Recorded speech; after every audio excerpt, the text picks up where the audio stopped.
Oh dear. Good evening to you, noble knight. What a pleasant surprise to find you within my chambers.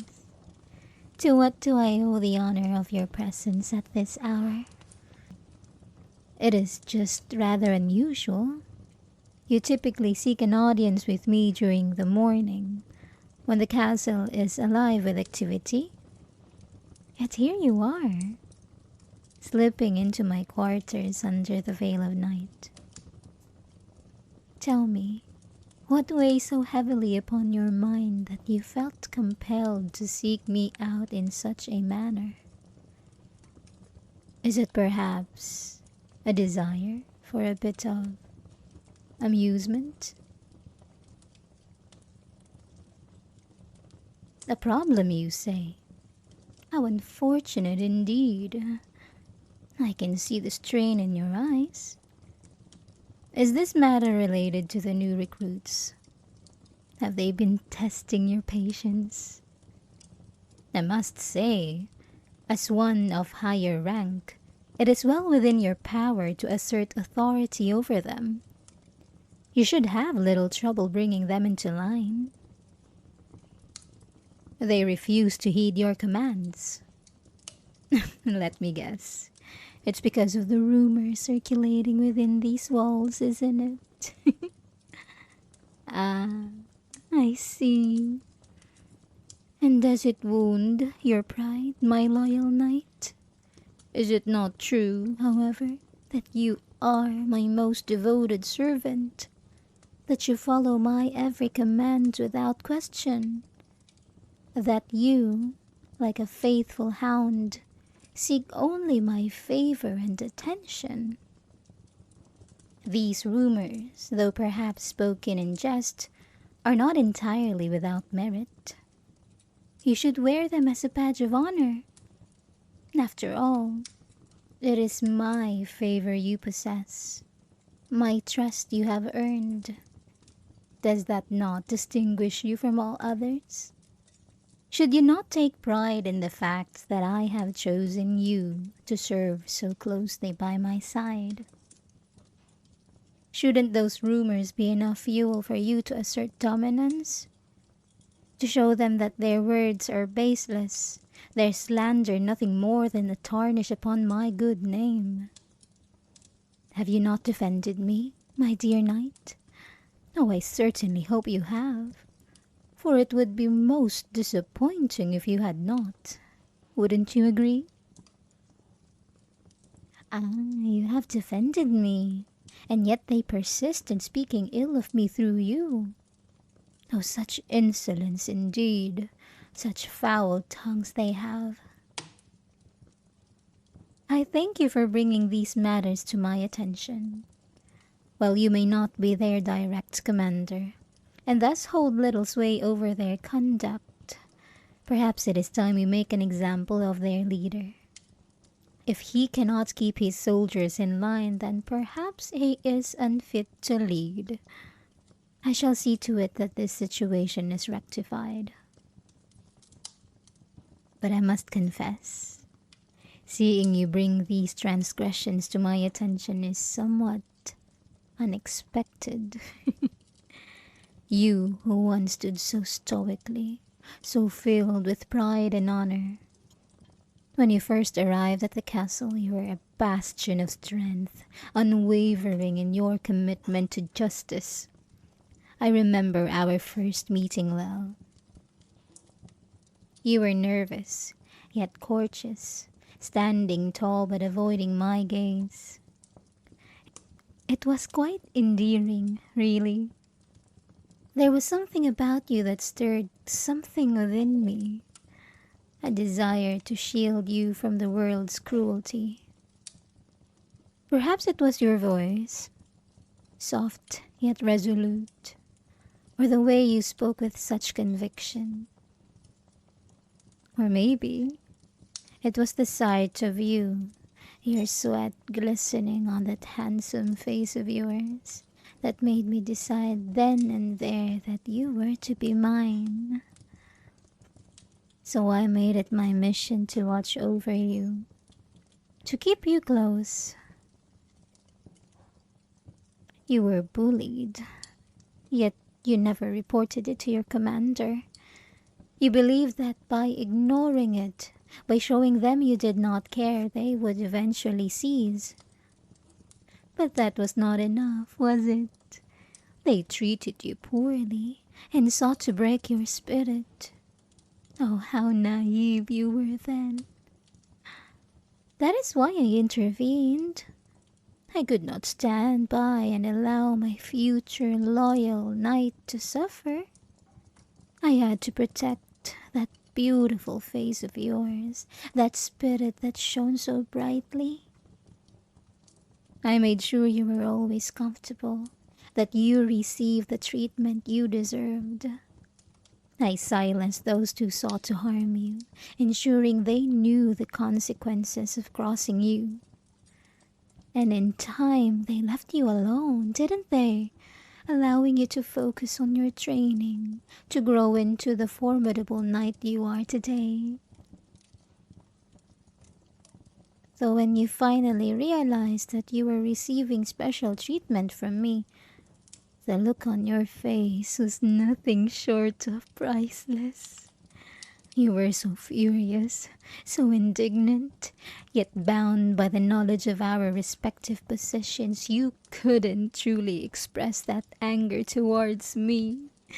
It was utterly adorable. I had never seen you wear such an expression before, and I must say it was exhilarating. To see you so mad, yet so restrained, knowing that you couldn't simply lash out at me. Oh, how that endeared you to me even more. Do you recall what you said to me then? You stood there, all righteous fury and trembling resolve, and told me that you didn't need my help. That while you appreciated my intentions, I should let you handle things on your own. It took all my willpower not to laugh, not to respond in kind. I could have easily put you in your place, reminded you of who I am and the power I hold. But I chose not to. I thought it best to let you be, to see how you manage without my direct intervention. Oh, but your expression. Oh, how I cherished it. It was so wrong, so genuine. The way your eyes flashed with determination, the way your lips tightened in defiance. It was simply mesmerizing. Even now, just thinking about it, I can feel my heart quicken. It made me want you even more, and made me eager to see what other expressions you might be capable of. You have no idea how much that moment thrilled me, how much it deepened my desire to keep you close. Your strength, your pride, your stubbornness, it only made you all the more irresistible. When I left you to your own devices, my dearest knight, what became of you? Do you remember? Care to remind me? Ah, yes. You remained in the same position for what must felt like an eternity. No matter how hard you worked, no matter how diligently you followed orders, you never advanced in rank. Your efforts, though commendable, were met with indifference. You pleaded your case to your commander and assured him of your worth, but it was all in vain, wasn't it? It was as if you were trapped, unable to break free no matter how desperately you tried. And then, it must have dawned on you, the realization that perhaps you did need me. That all those times I intervened, it wasn't merely out of favoritism, but because I saw your potential and knew how to harness it. You were so stubborn back then, so full of pride. But that pride led you nowhere. And I must admit, it was quite a surprise when I happened to see you one day while I was out for a stroll with one of my maids. You requested an audience with me, and there you were, clad in a uniform that spoke of a demotion, a clear sign that you had borne the brunt of their frustrations. The sight of you, once so proud and unyielding, now standing before me with a face etched in frustration and desperation. It was a moment I shall never forget. I had to fight to contain my excitement, to keep my composure as you stood there, struggling with the weight of your situation. Now and then you knelt before me. You, my once proud knight, knelt in front of me and declared, no, exclaimed that you needed my help. You needed me. Oh, how those words thrilled me. My heart raced so fast I thought it might burst from my chest. You, my loyal knight, had finally realized what I had known all along, that you needed me, that without my support you would be lost.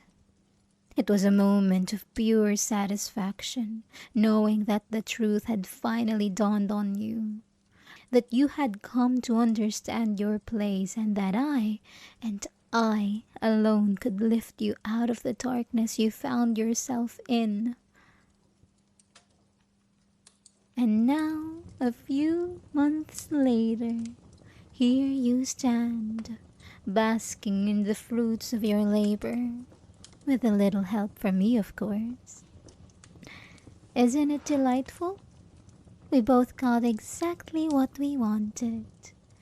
You rose to the esteemed position of royal guard, and I now have you close at hand, ready to serve me at any moment. You've come a long way, my dear knight, from that desperate plea for assistance to this moment, where you feel comfortable enough to speak directly to me about your troubles. I must admit, I've spoiled you just a bit. You come to me at the slightest inconvenience, and I find it utterly adorable. But of course, nothing in this world comes without a price. You've performed numerous, rigorous tasks on my behalf, tasks that required unwavering loyalty and dedication. You've served me well, better than I could have ever anticipated. In fact, you've served me so well that sometimes you find yourself coming to me for reasons beyond duty. I suppose you enjoy those extra activities, don't you? You're a bit greedy, my dear knight, but I can't say I mind. After all, I benefit from it too. The different expressions you make, the way you whine, it's music to my ears. Every time you serve me, you give me more than just your loyalty. You give me the pleasure of watching you, of seeing the myriad emotions that flit across your face. Each one is a reward in itself. And now, as you stand before me, I can't help but wonder how much further you'll go to please me, to fulfill both our desires. Oh, my dear knight, my sweet, precious knight, look at you, so dedicated, so utterly mine. You know that, don't you? That you belong to me? Every breath you take, every thought that crosses your mind, it all circles back to me, doesn't it? You've come to realize that there's no life for you outside these walls, outside my grasp. And why would you want there to be?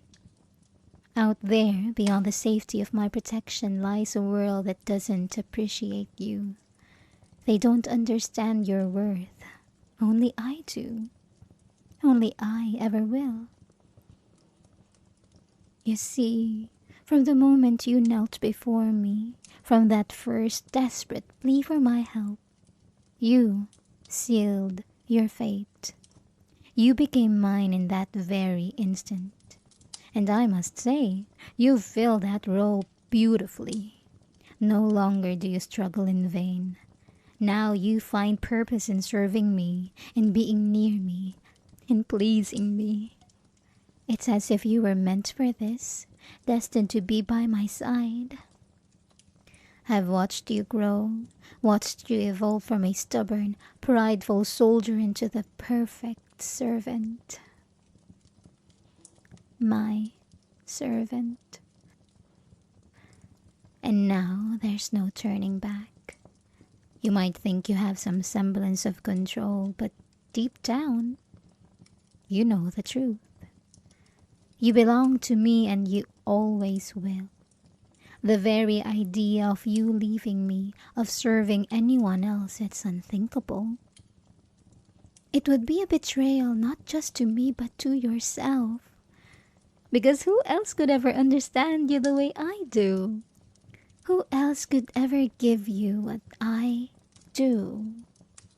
The bond we share, it is beyond anything you could ever find with another. You are bound to me, body and soul, and I to you. It is why you are here, isn't it? Why you come back to me with your troubles, your needs, your desires. Because you know that I'm the only one who can satisfy them. The only one who can give you what you truly crave. You've come to need me, to rely on me just as much as I need you. So you see, you have no choice but to stay. You wouldn't want to leave even if you could. You've already given yourself to me, and in return I've given you everything you could ever need. And you'll continue to do so, won't you? You'll continue to serve me, to please me, to be mine in every way. Because that's the only life that makes sense for you now. The only life where you're truly fulfilled, truly happy. So come closer, my dear knight. Let me remind you of your place. Let me remind you of the pleasure you find in serving me. Let me show you just how deeply I care for you.